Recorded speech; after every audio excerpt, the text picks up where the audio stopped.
কলির মানুষ বড় অজ্ঞানী, বড় মূর্খ। কেন? যারা নিজের ভালো বোঝে না, এদেরকে অজ্ঞানী আর মূর্খ ছাড়া তো কিছু বলা যায় না বাবা। বলে নিজের ভালো বুঝি না, এই যে গাড়ি বাড়ি করছি, পয়সা সঞ্চয় করছি, লোকে সর্বনাশী করছি, চিটিংবাজি করছি, নিজের ভালোর জন্য নয়।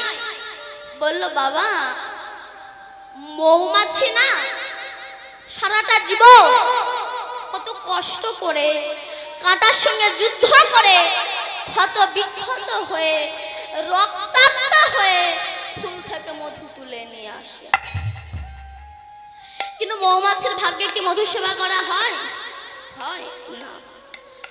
মধু হরণকারী ব্যক্তিরা এসে ওই মৌমাছিকে পুড়িয়ে তার চাক নিংড়ে তারা মধু আস্বাদন করে।